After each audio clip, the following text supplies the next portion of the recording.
নদীটি দেখতে পাচ্ছেন, এটা স্থানীয়ভাবে এই নদীটার নাম হচ্ছে কোদলা নদী, আর আমরা অফিসিয়ালি এটাকে আসলে কোদালিয়া নদী হিসাবে জানি।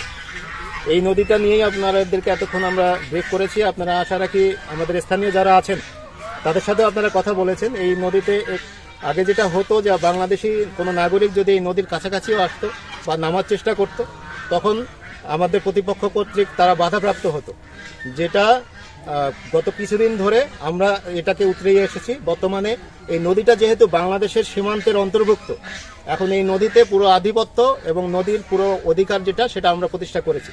এবং বর্তমানে আমাদের প্রতিপক্ষ কর্তৃক আমাদের যারা স্থানীয় জনগণ আছে তারা কোনো রকমের বাধার সম্মুখীন হচ্ছেন না।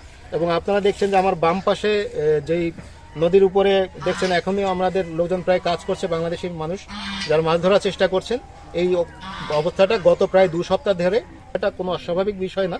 তবে বাধা বা বিপত্তি যাই হোক না কেন, সেটাকে আমরা উভয় পক্ষের মধ্যে সমঝোতার প্রেক্ষিতেই আমরা কিন্তু এটাকে সমাধান করতে সক্ষম হয়েছি। এটা প্রায় 4.8 কিলোমিটার, যেটা হচ্ছে আমাদের পার্শ্ববর্তী দেশের সাথে সীমান্তভুক্ত।